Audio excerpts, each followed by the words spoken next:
Just like in people, proper hydration is key to the health of your chickens. During the hottest parts of summer, each chicken can drink up to a quart of water per day.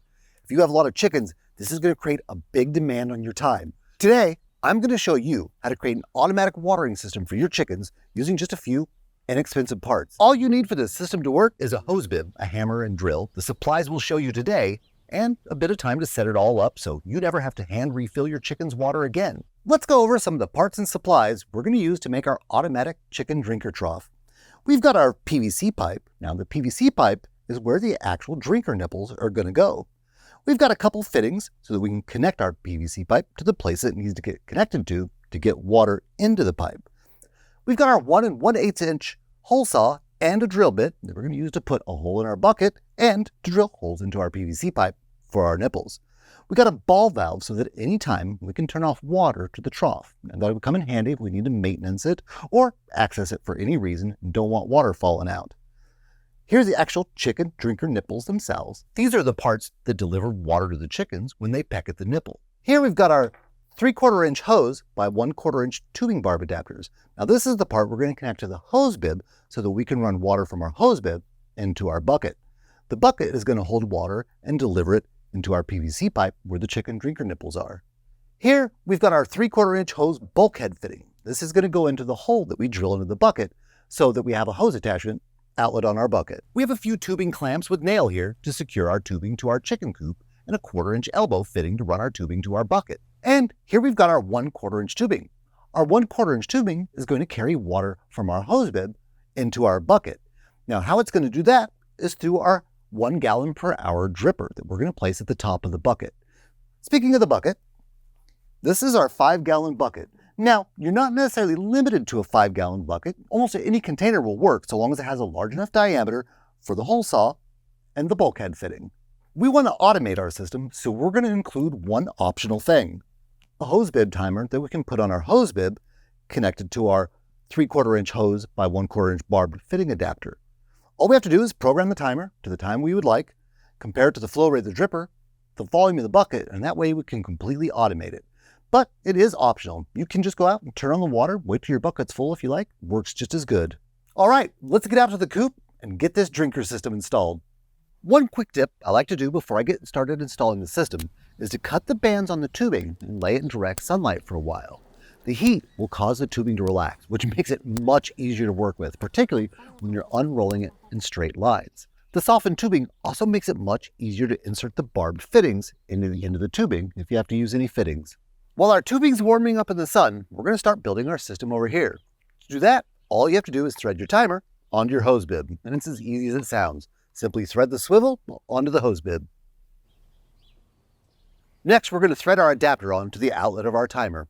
Simply thread the hose threads onto the outlet of the timer, and then you're ready to connect your 1/4 inch tubing.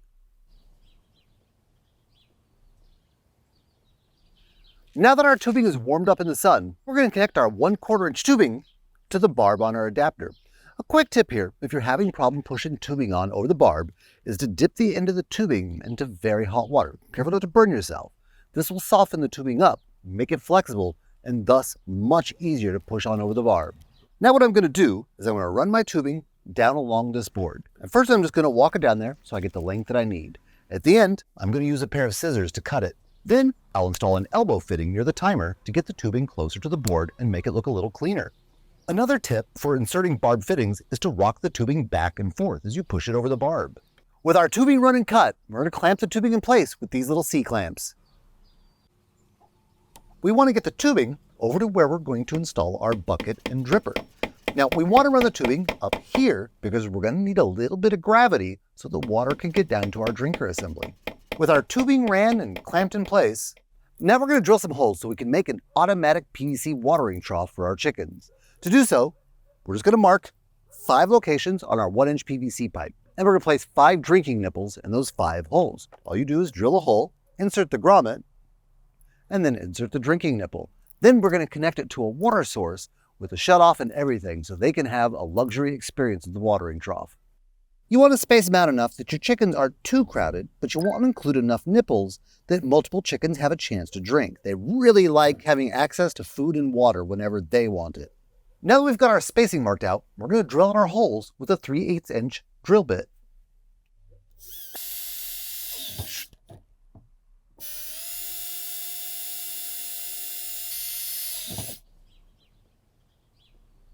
All right, we're ready to pop in our grommets.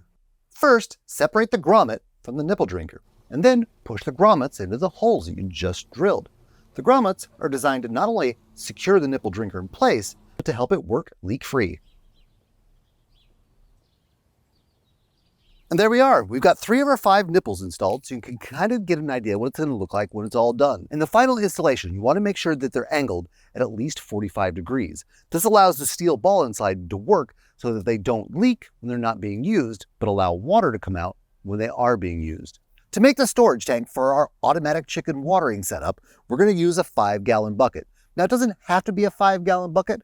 We chose this based on the size of our flock. You want the water to empty fast enough that it doesn't get stagnant, and that also allows you to clean out the bucket in between some waterings. You're not limited to 5-gallon buckets. This can work with almost any kind of container that you can use a hole saw to create a hole to attach your bulkhead fitting to get everything swapped over to hose threads. We chose to use a bulkhead that gets things to hose threads because it's going to be the most convenient. Hose threaded connections and fittings for our 1/4 inch tubing are plentiful and always available. A bulkhead is simply a fitting that essentially creates a tap or a hose bib in a container. This can be a rain barrel, a 5-gallon bucket, anything that has a big enough circumference to allow the bulkhead fitting to fit in. To use one is simple. Use a hole saw to create a hole in whatever container you'd like to use. Most bulkheads will tell you exactly what size hole saw to use, and in many cases, they'll tell you the minimum size container that they can be used with. When choosing a place to drill in your bulkhead, try to go as low on the bucket as you can without drilling into the base wall of the bucket. This will make sure there's not too much stagnant water pooling at the bottom. Regular and thorough cleaning will also help prevent that.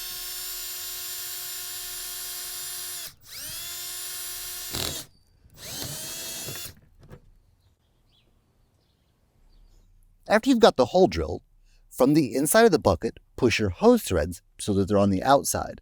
Now, before you do this, make sure you split the 2 gaskets, as you need a gasket in the bucket and a gasket outside the bucket.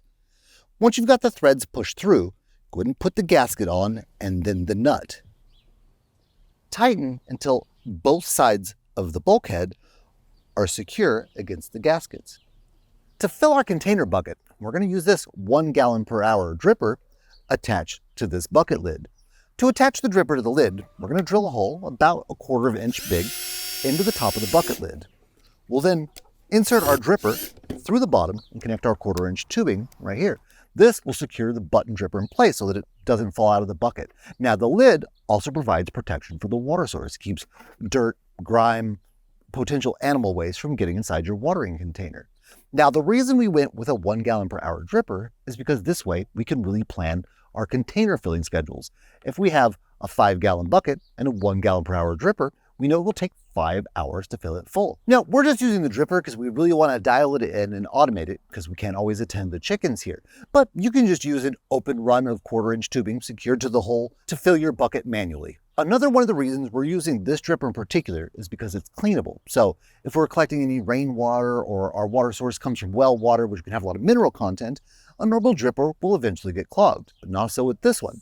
This dripper can be opened and cleaned at any time. To clean the dripper, simply unthread the top from the housing. Then just rinse out any debris you find inside the emitter. Inside, you'll see a small white diaphragm. Be careful not to lose that part, as this helps control the flow of water. With the button dripper in place, our water source is now connected to our water holding tank. Now we're going to connect our hose by 1/4 inch tubing adapter to our hose bib here. With our water source now connected to our holding tank, it's time to assemble our drinker trough. This PVC pipe with the drinking nipples in it is the part that's actually going to give water to our chickens. Now, how it's going to work is that our container bucket is going to feed into and flow into this. We'll attach this connection on one end using a PVC lock fitting so we don't have to use any primer or solvent on the plastic.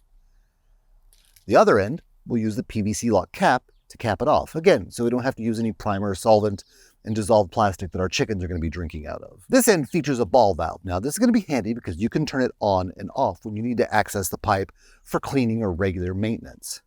The adapter in this end of the ball valve is a pipe thread by hose thread adapter.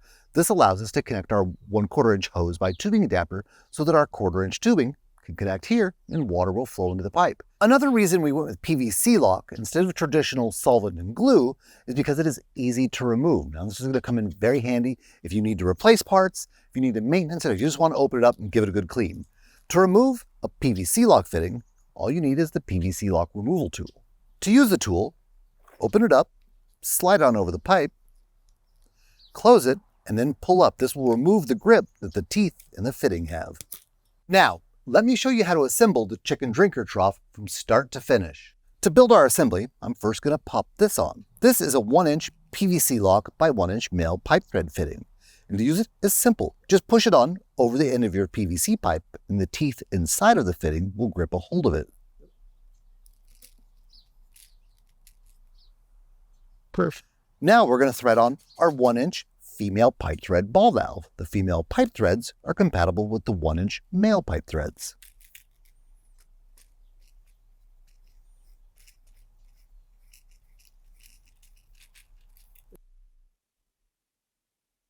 Now we're going to connect our 1-inch male pipe thread by our 3/4 inch male hose thread. 3/4 inch male hose threads are the exact same threads you see on outdoor faucets and outdoor hose bibs.